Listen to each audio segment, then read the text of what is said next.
इंदिरा गांधी जब जेल में गए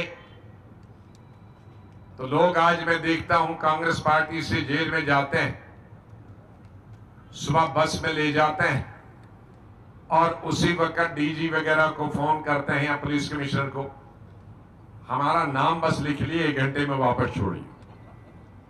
इसलिए कांग्रेस आगे नहीं बढ़ पाई।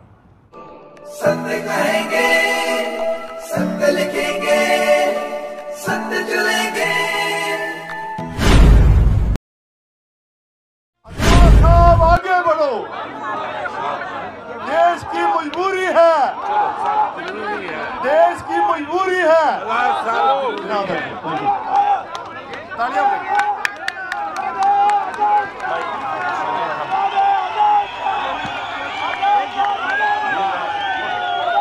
भाइयों और मेरी बहनों, यहां हैं बुजुर्गों, साथियों, मुझे किसी भी आदमी का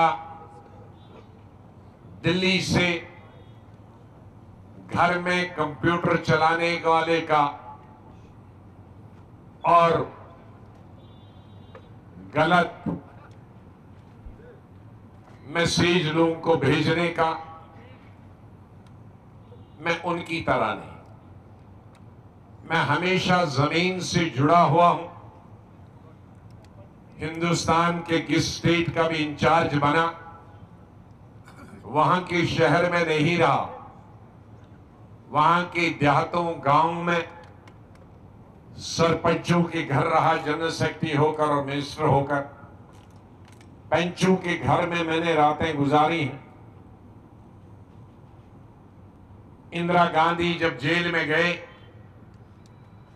तो लोग आज मैं देखता हूं कांग्रेस पार्टी से जेल में जाते हैं, सुबह बस में ले जाते हैं और उसी वक्त डीजी वगैरह को फोन करते हैं या पुलिस कमिश्नर को, हमारा नाम बस लिख लिए, 1 घंटे में वापस छोड़िए। इसलिए कांग्रेस आगे नहीं बढ़ पाई। लेकिन मैं जनरल सेक्रेटरी था ऑल इंडिया यूथ कांग्रेस। जब इंदिरा गांधी को 20 दिसंबर 1988 में पार्लियामेंट से बर्खास्त किया और सीधे तिहाड़ जेल ले गए, और मैंने जनरल सेक्रेटरी के नाते 5000 यूथ कांग्रेस के लड़कों का जुलूस दिल्ली के जामा मस्जिद से शुरू करके पार्लियामेंट की तरफ बढ़ा। लेकिन रास्ते में हम सबको गिरफ्तार किया और तिहाड़ जेल में छोड़ा। इंदिरा जी को 1 हफ्ते या 10 दिन के बाद छोड़ा, लेकिन हमें 20 अगस्त 1988 में गिरफ्तार किया और अगले साल जनवरी में छोड़ दिया, क्योंकि वो जमानत चाहते हैं। हमने जमानत नहीं लिया। लेकिन इस अरसे में दिल्ली के मौसम जम्मू जैसा होता है, श्रीनगर जैसा होता है। दिसंबर जनवरी में सीमेंट का हमारा फर्श था, सीमेंट पर नीचे सोना था, एक कंबल बिछोने के लिए था, वैसे ही जैसे जेल में होता, आधा फटा होता था और आधा ओढ़ने के लिए होता था जनवरी के महीने, और खाने के लिए 2 चपाती और 1 दाल। हमने उनसे पूछा कंबल क्यों नहीं देते? कहा हमारे पास उस वक्त 8-9 हजार लोग जेल में होते थे, 1 लाख लोग जेल में, तो हम कहां से कंबल लाएं, कहां से खाना लाएं? इसीलिए तुम लिख के दे दो, जाओ घर में खाना। लेकिन हमने लिख के नहीं दिया जब तक वो खुद ही मजबूर नहीं हुए हाँ इतने लोगों को खाना खिलाने और इनका बिस्तरा इंतजाम करें। जो आज कहते हैं हमें, मुझे ऐसे लोगों पर तरस आता है। कांग्रेस हमने बनाई है, अपने खून और पसीने से बनाई है। ये कंप्यूटर से नहीं बनी है, ये ट्वीट से नहीं बनी है, ये SMS से भेजनी है। गलत अफवाहें हमारे खिलाफ पूरे हिंदुस्तान में और जम्मू कश्मीर में फैलाने से नहीं बनी। दुनिया हमारे लोग, गरीब लोग, किसान लोग, मजदूर लोग, हमारी बहू बेटियां हमारे नौजवान हमारे दिल की धड़कनों में है, हमारी नस नस में है। वो लोग जो हमें बदनाम करने की कोशिश है, उनकी रीच, उनकी अप्रोच सिर्फ ट्विटर पर है, कंप्यूटर पर है, एसएमएस पे है, और इसीलिए जमीन से कांग्रेस गायब हो गई। और मैं अल्लाह से दुआ करता हूं हमें जमीन नसीब करे, उन्हें ट्वीट नसीब करे, दोनों को। वो ट्वीट में खुश रहें और हम मेहनत मजदूरी अपने भाइयों के साथ सड़कों, खेत, खलियानों में थल्ले बैठ। हमारी जिंदगी और हम दफन उन्हीं के साथ हो जाएं, अपने गरीब मजदूरों, किसानों के साथ, अपने भाइयों के साथ, और वो उनको अपनी शहनशाही मुबारक, हमको अपनी गुर्बत मुबारक। मेरे भाइयों, मैं आज लंबा भाषण नहीं करूंगा। मैं आहिस्ता आहिस्ता, अभी 12-14 दिन हूं, मैं जम्मू में अभी 4 दिन हूं। जम्मू के मेरे भाइयों को कहूंगा आप आखिरी दिन में मिलना, लेकिन दूर दराज मेरे घर पे सबको मालूम है, गांधीनगर में, चौक में, जो दूर दराज से आए हुए हैं, रजौरी, पुंछ, नाभैली, वो सबसे पहले कल मिले, आज तो नहीं। फिर कठवा, उधमपुर, रियासी के लोग परसों मिले, क्योंकि उनका नजदीक से आना है, और जम्मू वाले तीसरे दिन में।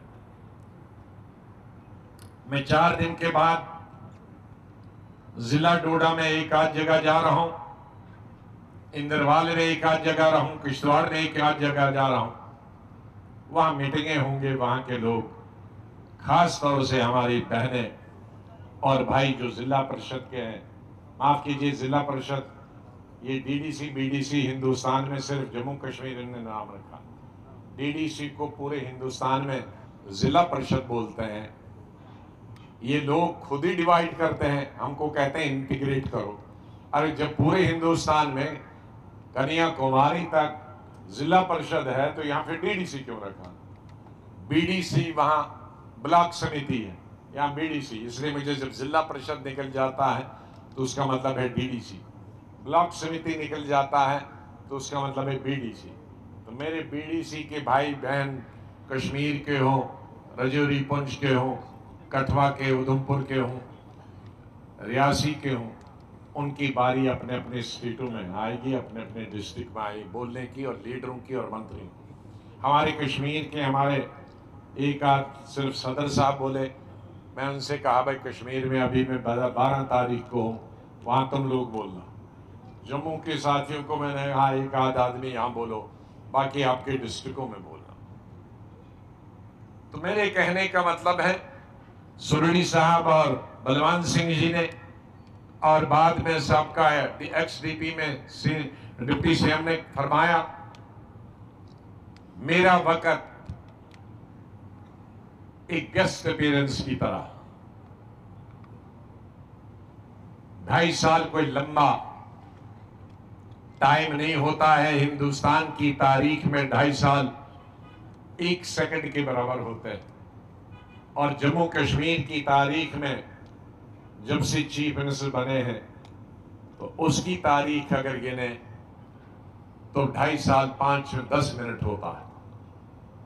तो उस 10 मिनट के अरसे में मैंने फास्ट ट्रैक सिस्टम किया, और कुछ ऐसी चीजें हैं जो दुनिया में मैंने पहली दफा की।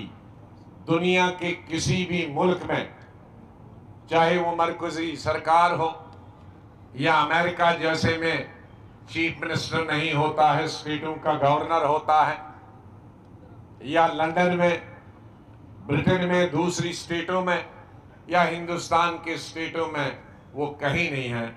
और जम्मू कश्मीर के लिए भी मैंने वही प्लान बनाया था, मैंने ही बनाया था, और मेरे साथ ही खत्म हुआ। कहीं भी तामीर करने का सिलसिला डबल शिफ्ट और ट्रिपल शिफ्ट। ट्रिपल शिफ्ट का मतलब 24 घंटे तामीर करना। मुझे फख्र है कि ट्यूलिप गार्डन, एशिया का पहला ट्यूलिप गार्डन, शायद 15 साल पहले, आज तो शायद और कहीं बना होगा, 15 साल पहले एशिया का पहला ट्यूलिप गार्डन आपके इस साथी ने बनाया। सिर्फ 1.5 साल। जिस साल में, जिस दिन मैंने जगह देखी, काम नहीं शुरू किया, और जिस दिन इनॉग्रेशन करवाया सोनिया गांधी से, इंदिरा गांधी के नाम से मैंने ट्यूलिप गार्डन नाम रखा। सिर्फ 1.5 साल में तामीर, 3 शिफ्टों में, 24/7। क्या हिंदुस्तान में कोई, मुगलों में भी तो बनाए पार्क, उसके साथ साथ 10,000 साल लगे। मैंने हज हाउस 8 महीने में बनाया कश्मीर का। मैंने अपनी यात्रा जो करते हैं हमारे हिंदुस्तान भर से जो हमारे भाई बहनें आते हैं वहां कश्मीर जाने के लिए, अमरनाथ यात्रा के लिए, उनके लिए यहां भगवती नगर में रिकॉर्ड 3 महीने में 4 मंजिला, एक नहीं, कमरा नहीं, सैकड़ों कमरे, वो यात्री निवास 3 महीने में बना। डेट मुझे याद नहीं है, लेकिन मार्च के महीने में उसका फाउंडेशन स्टोन रखा और तीसरे महीने जून में उसका उद्घाटन किया। कुछ दिन पहले यात्रा शुरू होने से मुझे हिंदुस्तान में कोई बताए उसने हज हाउस और यात्रा हाउस 3 और 8 महीने में बनाया। मैंने जम्मू कश्मीर की असेंबली 11 महीने में बनवाई। ऐसे कई पुल है, ऐसे कई स्कूल हैं। मैंने 6 एम्स बनवाए ट्रिपल शिफ्ट में, अलग अलग स्टेटों पर, हेल्थ मिनिस्टर के नाते 2.5 साल में। और शहर, एम्स का मतलब होता है 25,000 लोगों के लिए अकोमोडेशन, डॉक्टर्स और स्पेशलिस्ट और लेबोरेटरीज, लाइब्रेरीज और डॉक्टरों के लिए अलग अलग कमरे, ऑपरेशन के लिए सैकड़ों कमरे, ये 2.5 साल में बने। दूसरी हुकूमतें शायद 10-10 साल में बनाएंगी। तो ये इसी तरह से कोई चीज नहीं। करप्शन खत्म की। कश्मीर में क्या क्या किया वो वहां हम बताएंगे। यहां गोल्फ कोर्स पहली दफा बना, आर्मी का था, बीएसएफ का था, सिविल गोल्फ कोर्स मैंने बनाया। उसके बाद में एक बड़ी लेक बनाना चाहता था, गुजरनगर से पीछे तक 5 किलोमीटर और 2 किलोमीटर खुला।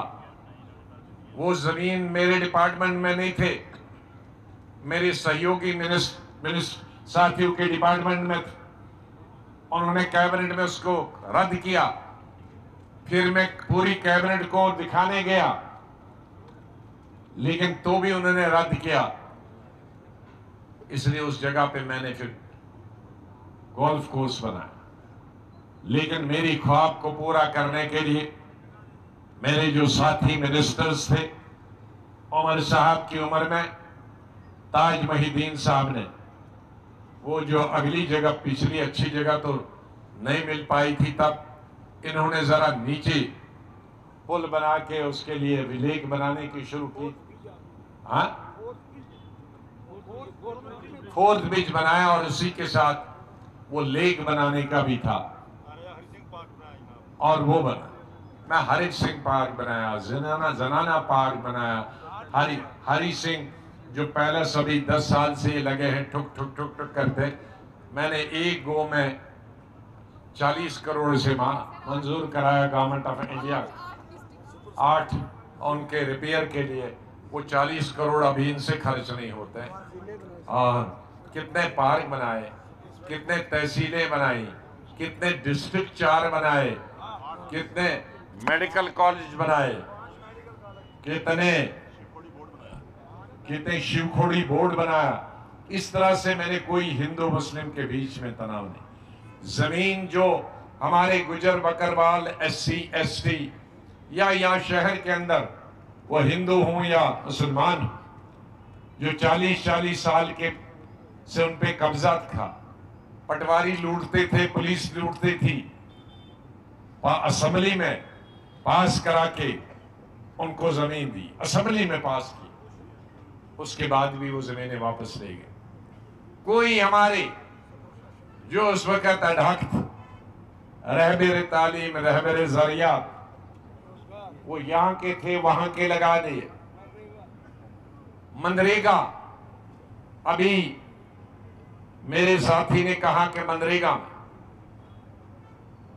यूपीए और यूपीए 1 में और उससे पहले अटल जी की गवर्नमेंट में और उसके बाद मोदी जी की गवर्नमेंट में, इन 26 साल में अगर किसी स्टेट को ये जो गांव में सड़कें देहात में बनी है PMGS के लिए, किसी स्टेट के लिए अगर मैंने कंपनसेशन मंजूर करवाई है वो सिर्फ जम्मू कश्मीर। जब मैं चीफ मिनिस्टर बना तो मैं प्राइम मिनिस्टर के साथ मिला, 1 घंटा बात की कि सर मेरे जम्मू कश्मीर में देहात में कोई सड़क नहीं बनेगी, राजौरी पुंछ में कोई सड़क नहीं बनेगी, उधमपुर डिस्ट्रिक्ट में, गूल डिस्ट्रिक्ट में, रामबन डिस्ट्रिक्ट में, किश्तवाड़ डिस्ट्रिक्ट में, डोडा डिस्ट्रिक्ट में, कठुआ डिस्ट्रिक्ट में, सांबा डिस्ट्रिक्ट में, राजौरी पुंछ डिस्ट्रिक्ट में और कश्मीर के बारामूला, कुपवाड़ा, अनंतनाग के पहाड़ी इलाकों में कोई सड़क नहीं बनेगी, क्योंकि एक आधा कनाल तो लोगों के पास जमीन है। मैं सड़क के लिए एक्वायर करूंगा तो खाएंगे क्या? तो उन्होंने पूछा कहने का मकसद क्या? मैंने कहा कंपनसेशन। उन्होंने कहा ये कैबिनेट के लिए लेना पड़ेगा। मैंने कहा आपको यूनाइटेड नेशन लेना पड़ेगा, लीजिए। मैंने कहा कैबिनेट मिनिस्टरों को मैं एक से मिलूंगा, क्योंकि तब तक मैं CM बना था। मैं सब मेरे दोस्त उनको मैं मनवाऊंगा, तब मुझे लैंड एक्वायर करने के लिए पैसा, तब मैंने इन पहाड़ी इलाकों के आपके इलाकों में शुरू किया। जब उमर साहब के वक्त में उन्होंने बंद किया तो मैंने प्राइम मिनिस्टर और सोनिया गांधी जी किश्तवाड़ में बुलाया, बहुत भारी जलसा हुआ। मैं उस वक्त मैं कैबिनेट का मिनिस्टर था, खुशकिस्मती से दिल्ली में। तो मैंने कहा कि ये मेरा इलाका है, मेरा डिस्ट्रिक्ट, लेकिन मैं आज इस डिस्ट्रिक्ट की बहुत सारी अनडिवाइडेड डिस्ट्रिक्ट की मांगे बहुत सारी मैंने पूरी की है। डिस्ट्रिक्ट देना, कॉलेज स्कूल देना, उसमें आपके देने के लिए कुछ रहा नहीं है, वो मैं दे रहा हूं। सिर्फ मैं स्टेट की तरफ से एक ही चीज मांगता हूं जो मेरे वक्त में आपने सहूलियत दी थी, जमीन का कंपनसेशन देने की। वो कंपनसेशन उमर साहब के वक्त में हमारी कोalition गवर्नमेंट है उसको कंटिन्यू। लकली में कैबिनेट मिनिस्टर था, मैंने पार्लियामेंट में कैबिनेट में उठा, कैबिनेट में नोट आ गया, रिजेक्ट कर दिया कैबिनेट। उन्होंने कहा आसाम में नहीं है, नागालैंड में नहीं है, नॉर्थ ईस्ट में नहीं, मिजोरम में नहीं, तो उससे गया गुजरा। मैंने कहा हाँ उससे गया गुजरा, हमारे पास जमीन नहीं, इसलिए दोबारा मैं, अरे बैठ जाओ भाई थले, ए जेड़े पीछे खब्बे सज्जे मुड़ दे, नहीं आपको नहीं आ रहा, उनको आ रहा, पीछे सुनाई देना नहीं, माइक दे, पीछे जो आ रहा है 50वीं रो में 100वीं रो में हथ खड़े करो, नहीं जिन्होंने समझ आती है वो हाथ खड़े करो। अच्छा सारे सुन रहे हैं भाई? अरे पीछे सब सुन रहे हैं, आगे मेरी आवाज सुनो। अरे आपको नहीं आ रहा, उनको आ रहा है, चुप करिए। आप अगले वाले तो मेरी आवाज सुन सकते हैं, 90% लोगों को आ रही। तो इसलिए मैंने फिर सब कैबिनेट मिनिस्टरों के साथ बात की और काबीना में, दूसरी काबीना में मंजूर हो गया। और इस तरह उमर साहब के वक्त में भी वो सिलसिला जो हमारी कोalition गवर्नमेंट चली, उसके बाद आज तक क्यों नहीं हुआ? उससे पहले क्यों नहीं हुआ? आज लाइबिलिटी कहते हैं 800 करोड़। तो मेरे भाइयों,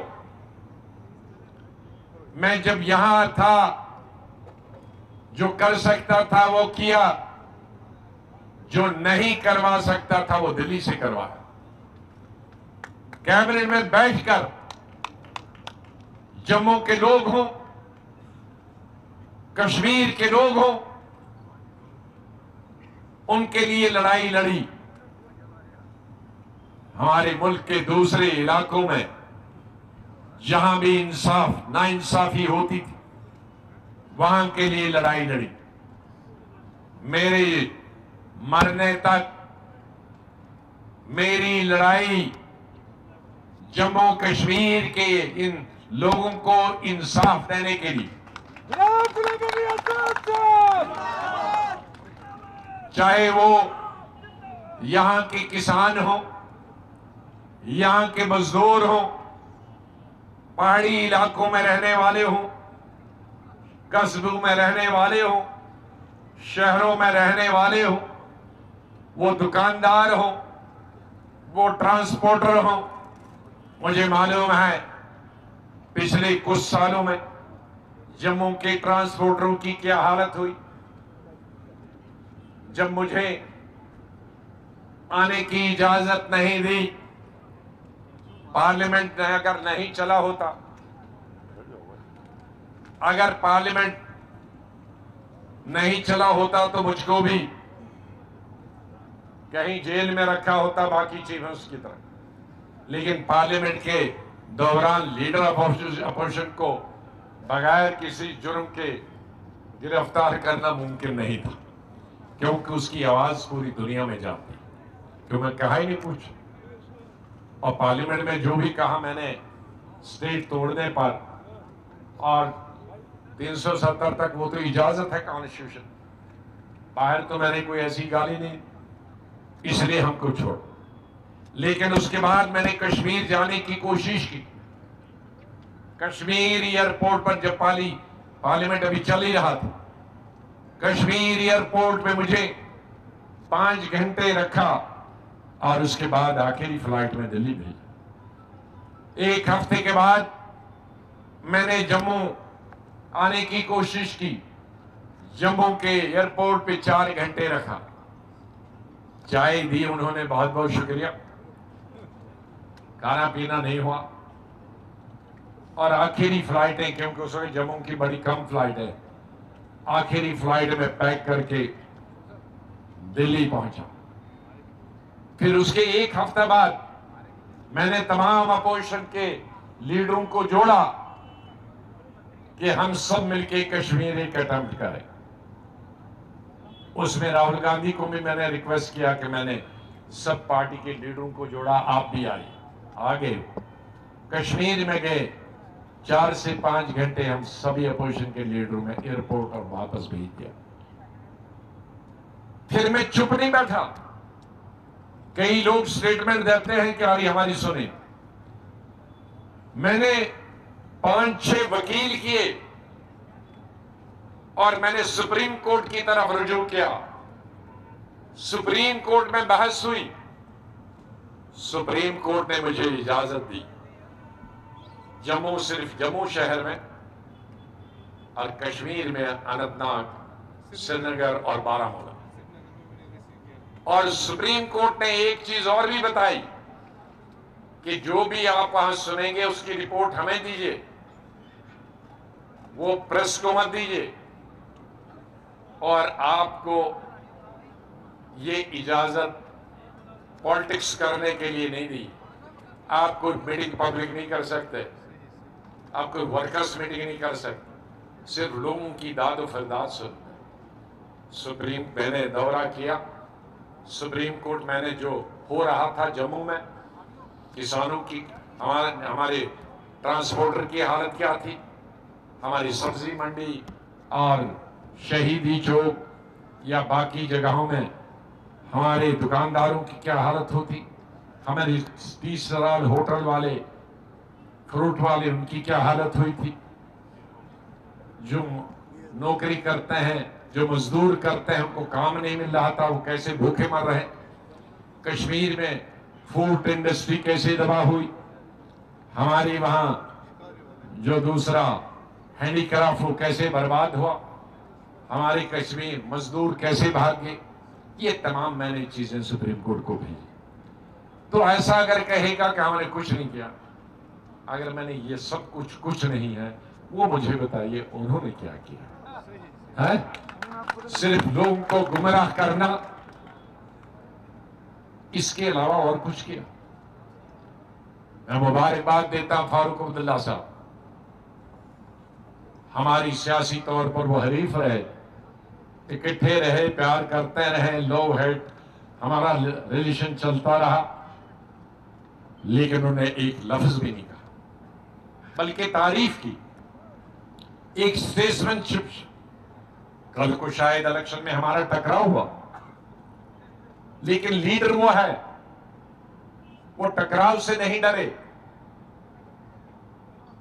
क्योंकि जमहूरियत में हर पार्टी को पार्टी बनाने का हक है, पार्टी ज्वाइन करने का हक है। मुझे खुशी है कि शोहिब लैन साहब जो उस पार्टी में थे, जो ज्यादा चलाते हैं, एक विकेट चली गई, यहां मौजूद है। इनके वालिद साहब पीडीपी में मंत्री थे मुफ्ती साहब के वक्त में, और मेरे वक्त में ये एमएलए थे, बाय इलेक्शन में जीत के आए, जनरल सेक्रेटरी भी रहे, डिस्ट्रिक्ट प्रेसिडेंट और जनरल सेक्रेटरी थे जिस वक्त, उस दूसरी पार्टी में गए। तो कम से कम जिसने आपके वालिद साहब के बाद आपकी सरबराही की थी, अरे उसके साथ ये वापस आए। आज मैंने यही देखा। एक बात यहां कहूंगा, जितने यहां लोग हैं 100% लीडर्स, मुझसे पूछ के कोई नहीं आया। रिजाइन करने के बाद मुझे मैसेज भेजा, मैंने वैसे ही बताया कि ये मैसेज पढ़ने में कई साल लगे, कई में चेहरे आज देखता हूं, एयरपोर्ट यहां देखता हूं, ये भी आ गए, चाहे कांग्रेस से हो या दूसरी बात। सईद बशीर साहब कश्मीर से हैं, अनंतनाग, अरे अनंतनाग के एक्स अनंतनाग और साउथ कश्मीर से मिनिस्टर हैं, मुफ्ती साहब के वक्त में पीडीपी में थे, ये भी यहां गए। तो इस तरह से अभी तो इब्तिदाए इश्क है, देखिए है आगे होता है क्या। इसलिए मैंने कुछ चीजें आखिर में कुछ नोट की है। मेरा अगले वक्त में जो नई पार्टी बनेगी, कई नाम लोग दे रहे हैं, वो सब गलत है, अभी डिसाइड नहीं किया।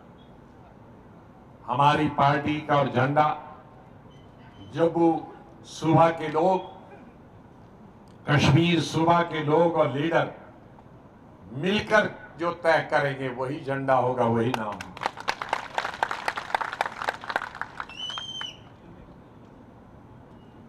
मैं आप दिल्ली में बैठकर आपके लिए फरमान नहीं जारी करूंगा, ये मेरा झंडा और ये मेरा नाम, उसमें इनका सहयोग होना चाहिए, इनका दिल होना चाहिए।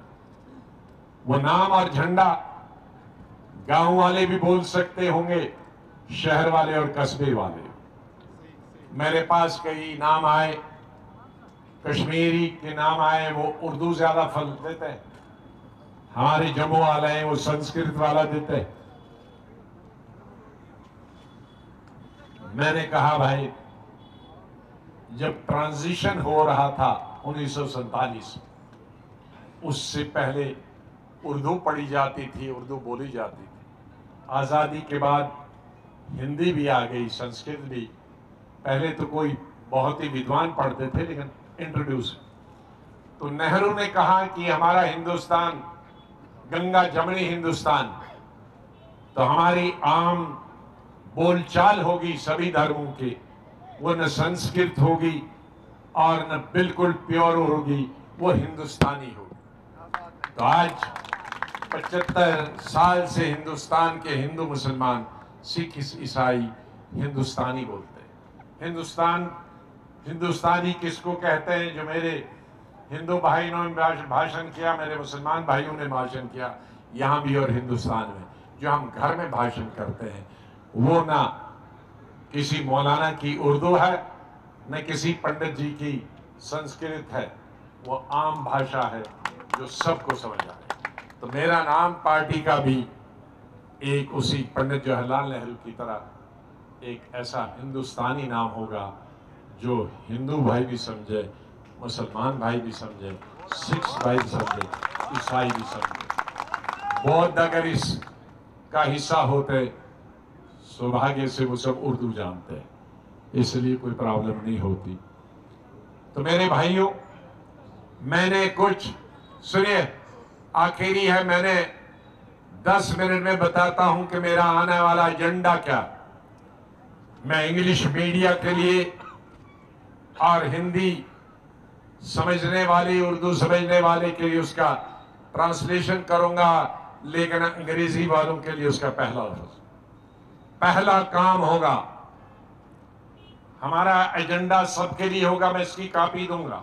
ये सिर्फ मैं नहीं बोलूंगा, सब अपनी अपनी बोलूंगा। Restoration of full statehood, right to land, कोई नारा नहीं भाई, right to land and employment to native domicile. 3 चीजें हमारी सबसे ज्यादा प्राथमिकता होंगी हमारी पार्टी की। पूरी स्टेटहुड, ऐसी असेंबली नहीं जिसमें लेफ्टिनेंट गवर्नर, ऐसी असेंबली जिसमें गवर्नर हो, ला असेंबली बनानी चाहिए। दूसरा, जमीन कोई बाहर से न खरीदे, जम्मू में या कश्मीर में। नौकरी बाहर से कोई न करे। हमारी नौकरियां कितनी होती, समंदर में बूंद के बराबर। उसको भी आप ऑल इंडिया एडवर्टीजमेंट करो तो वो बूंद से भी गायब हो जाएंगे। और ये मुबारकबाद देता हूं महाराजा हरि सिंह जी को। ये दोनों चीजें, तीनों चीजें 1925-1930 में हरि सिंह ने रखी जमीन। और बाद में जब अकॉर्ड हुआ, उसमें हिंदुस्तान के कॉन्स्टिट्यूशन में भी, संविधान में भी और जैन के कॉन्स्टिट्यूशन में डाल दिया। तो ये कोई असंवैधानिक बात नहीं, जिसको 72 साल हिंदुस्तान के आईन ने, हिंदुस्तान के राष्ट्रपतियों ने, हिंदुस्तान के प्राइम मिनिस्टरों ने, कांग्रेसी हो गैर कांग्रेसी हो, उन्होंने मंजूर किया। पार्लियामेंट ने, लोकसभा राज्यसभा ने मंजूर किया। तो हम कौन होते हैं इसको गलत कहने वाले? इसी तरह से जम्मू कश्मीर में ह्यूमन राइट्स वायलेशन की कई वारदातें आई। ज्यादातर किलिंग तो हमारे जहां हिंदू इलाकों में भी जम्मू की हुई है, मुसलमानों की भी 20-20, 30-30 लोग एक एक मैसेकर में मिलिटेंटों में हमारे हिंदू मुसलमान भाई हैं, लेकिन ह्यूमन राइट्स वायलेशन की ज्यादा वारदातें कश्मीर से आई। उसके बारे में मैं कश्मीर की स्पीच में बताऊंगा। फिर return and rehabilitation of Kashmiri pandits in the valley. मेरा रिकॉर्ड है, मत करो। मेरी चीफ लिस्ट के दौरान शुक्रिया अदा करता हूं हमारी गुजारिश इस पर मनमोहन सिंह ने, जो जगती मैंने वो जगह भी खुद देखी, चुन भी की और बनवाई भी, और मनमोहन सिंह जी इनॉग्रेट की। तकरीबन 20,000 हमारी कश्मीरी वहां, और उसके अलावा और दो तीन जगहें वो भी मैंने बनवाई। जम्मू बडगाम में भी प्राइम मिनिस्टर ने पैसा दिया, उससे भी बनवाई। कुछ मुफ्ती साहब के जमाने बनी, कुछ मेरे अमीन भट्ट से आपके कुछ एरिया में बनी। तो ऐसा हम जबानी नहीं कहते, जो हमारी रिसोर्स थी उस वक्त में हजारों लोगों को बसाया। इसलिए ये कोशिश जारी रहेगी कि जो भी आना चाहता, हम जबरदस्ती किसी, मुझे कश्मीरी पंडित, कल कश्मीर फंक्शन था, उसमें 90% कश्मीरी पंडित। कोई अमेरिका से आया था, प्राण किशोर जी हमारे बहुत राइटर, प्रोड्यूसर, डायरेक्टर रहे, उनके 76 साल हुए। उसने कल बुक रिलीज की, मैं चीफ गेस्ट था, वोरा साहब ने रिलीज की, मैं चीफ गेस्ट। मुझे खुशी हुई कि कुछ हमारे भाई अमेरिका पहुंचे, वहां फले फूले, कुछ लंदन पहुंचे फले फूले, कुछ बम्बई, कलकत्ता, वहां फले फूले। लेकिन जो बेघर हैं, बेनौकरी के, मेरा दिल आज दुखता है। हमारे वक्त में ही, मेरे वक्त में ही प्राइम मिनिस्टर ने 6,000 लोगों कश्मीरी पंडित के लिए रिजर्वेशन दी। 3,000 के लिए मैंने पहला एडवर्टीजमेंट किया था और वो आए थे। उस वक्त तक से आज तक वो 6,000 पूरे नहीं हुए। लेकिन पिछले 2-3 सालों से जो नौकरी करते थे कश्मीर की, उनकी फिर किलिंग शुरू हो गई। ये किलिंग बंद होनी चाहिए। जो आना चाहिए उसके लिए रहने का बंदोबस्त करना। इसी तरह से हम ऑनर, इज्जत, आबरू हमारी बहू बहनों का, हमारे नौजवानों का, हमारे लोगों की इज्जत आबरू, to ensure honor, dignity, respect and integrity of citizen of the state and confidence building, ये हमें साथ साथ करनी। Creating an unemployment, employment create करना, अनएम्प्लॉयमेंट भयंकर है। बेकारी दोनों किस्म की है, एजुकेटेड अनएम्प्लॉयमेंट, अनएजुकेटेड और लेस एजुकेटेड अनएम्प्लॉयमेंट, रोजगार नहीं मिले। मुझे शर्म आती कि हमारे लेबर, हमारे डेली वेजर्स एडहॉक पे बने 20-20 साल से 15-15 साल 3,000 रुपए पे काम करते हैं।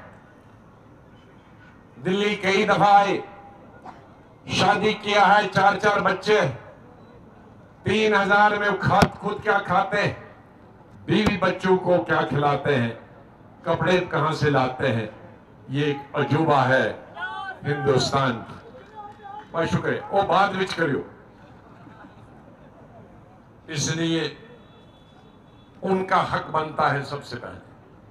लेकिन नए रोजगार कैसे करें? नए रोजगार करने के लिए मेरे दिल में भंडार है। हमारे पास वो खजाना है जो जम्मू के लोगों ने नहीं देखा, कश्मीर के लोगों ने नहीं देखा। मैं जम्मू कश्मीर का एक एक पहाड़, एक एक पहाड़ी क्योंकि घूमता था हेलीकॉप्टर में तो पहाड़ियों को क्रॉस करने जाता था। कश्मीर वादी में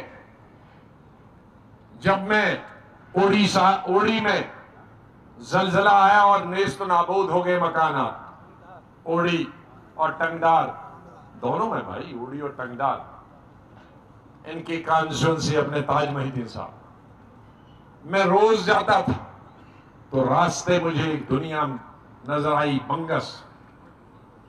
वहां 1 करोड़ टूरिस्ट जा सकता। गुलमर्ग का बाबे आदम 100 गुलमर्गों के बराबर है। मैंने वहां रोड शुरू कर दी मेरे वक्त में, अभी तक वो मुकम्मल नहीं। मेरा मकसद था, मैंने उसमें फास्ट क्लियरेंस भी दिलाया दिल्ली से, वहीं 1 करोड़ आजम हाजिर हो जाए। हमारे तोश मैदान जहां मैंने टूरिज्म अथॉरिटी बनाई थी, वहां करोड़ों लोग से आ जाते हैं। अनंतनाग जिले में कितने, जहां हमारे गुजर बकरवाल भाई जाते हैं, इतनी धारें हैं, कनेक्टिविटी देनी है। हमारे कठुआ डिस्ट्रिक्ट में, उधमपुर डिस्ट्रिक्ट में कितनी धारें हैं, गुल गुलाब में कितनी धारें हैं, कनेक्टिविटी बनानी है। लाखों टूरिस्ट जा सकते हैं और हजारों एम्प्लॉयमेंट मिल सकती है। लेकिन किसी ने देखा हो और तब सोचेगा हमने देखा, चाहे वो कश्मीर के पहाड़ हो, जम्मू सूबे के पहाड़ हो, कोई पहाड़ ऐसा तहसील नहीं है जहां ये टूरिज्म का खजाना। हमारे आज रेत है, उसके ठेकेदार बाहर से, आज हमारे कोई पहाड़ी है वो बाहर से। वाइन शॉप कश्मीर में तो है नहीं, लेकिन जम्मू में 50-250 थी, उसमें 125 भी बाहर। नहीं, कश्मीर में तो खुलने ही नहीं देते ना, अब खोली होंगी, लेकिन जम्मू में मुझे मालूम है 250 था। 250 में से सिर्फ 10 या 12 माइल की, बाकी बाहर वाला। और उनका व्यापार, बिजनेस, बच्चे इसी पर तालीम हासिल करते थे 30 साल के, 40 साल के लिए। हमारी रेत थी, जो गरीब आदमी मकान बनाता था, वो बाहर से आए ठेकेदार, वो 1000 गुना ज्यादा कीमत पर बेच रहे, बजरी बेच रहे। हमारे गरीब कहां से मकान बनाए, बिल्डिंगें बनाने की कीमत 10 गुना बढ़ गई, कॉलेज स्कूल बनाने की 10 कीमत बढ़ गई। क्या सीनियर, क्या सहूलियत मिलती है? कोई सहूलियत नहीं मिलती। अस्पताल मैंने बनवाए, डॉक्टर के लिए भी मैंने पार्लियामेंट में हेल्थ मिनिस्टर के नाते हिंदुस्तान के जो हेल्थ से रिलेटेड एक्ट, उसमें चेंज किया। डॉक्टरों की तादाद कितने गुना बढ़ाने की आपके मेडिकल कॉलेज दिए, सुपर स्पेशलिस्ट दिए। फिर कहां जाते हैं ये डॉक्टर? फिर गांव में डॉक्टर क्यों नहीं? कहां जाते हैं? क्योंकि गांव की तरफ किसको ध्यान है? शहरों में सुपर स्पेशलिटी की जरूरत, कहां है सुपर स्पेशलिटी? मैं आज हेल्थ मिनिस्टर नहीं हूं, डॉक्टर मुझसे तंग आ गए हैं कि आप हेल्थ मिनिस्टर नहीं है, हमारा खलासी करिए। दिन में मुझे 100 केस जम्मू कश्मीर के ज्वाइन कराने, क्योंकि सुपर स्पेशलिस्ट यहां नहीं है, उनमें डॉक्टर नहीं, इसलिए वो उसकी तरफ हमारा ध्यान है। टेलीविजन की मैंने बात की, Sikh revival of 6 unit creating jobs avenues. मैंने पार्लियामेंट में कहा कि स्टेट के डिवीजन के बाद कठुआ, पार्लियामेंट में कहा स्टेट के डिवीजन के बाद जम्मू कठुआ में 70% इंडस्ट्रीज बंद हो गई, और उसमें अभी भी 60-50% बंद है। उससे इंडस्ट्री, उसमें तो जम्मू के लोग, जम्मू सूबा के लोग, उनको रिवाइव करेंगे। ट्रेनिंग सेंटर, कोचिंग सेंटर आज पूरे हिंदुस्तान में जो ज्यादा पढ़े लिखे नहीं है, लाखों ड्राइवरों की जरूरत, लाखों हाउस होल्ड की जरूरत, लाखों रेस्टोरेंट में जरूरत, यहां ट्रेनिंग सेंटर में आज जमीन नहीं है, लोग मजदूरी करें। जो 8वीं 10वीं पास वो ये ट्रेनिंग कर सकते हैं और एम्प्लॉयमेंट 4 दिन में मिलती है।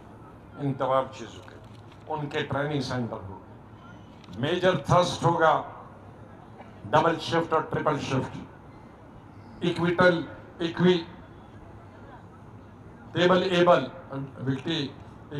एबल जो हमारी डेवलपमेंट होगी, बराबर जो डेवलपमेंट होगी वो बोथ रीजन में होगी। मानो रेल की कोशिश करेंगे जम्मू और श्रीनगर में। जम्मू में ही 2.5 लाख लोगों के पास घर नहीं, उनके लिए बड़े शहरों में, छोटे कस्बों में affordable housing scheme like apartments, development of sports infrastructure district level पे, IT पार्क्स कश्मीर में, जम्मू में बन सकते हैं। हेल्थ केयर का मैंने पहले ही बताया, ये तमाम चीजें हमको करनी, लेकिन इसके लिए हमें एक दूसरे का सहयोग चाहिए, एक होना चाहिए, इकट्ठे होना चाहिए और आपसी मेल जोल होना चाहिए। ये नफरत जो बीच में हमारी दीवारें खड़ी की गई हैं, रेत की दीवारें, उन रेत की दीवारों को तोड़ दो और तामीर और तरक्की की तरफ सब बढ़ जाए, हमारा साथ दे। इन्हीं लफ्जों के साथ मैं आपका बहुत बहुत मशकूर हूं। खुदा हाफिज, जय हिंद।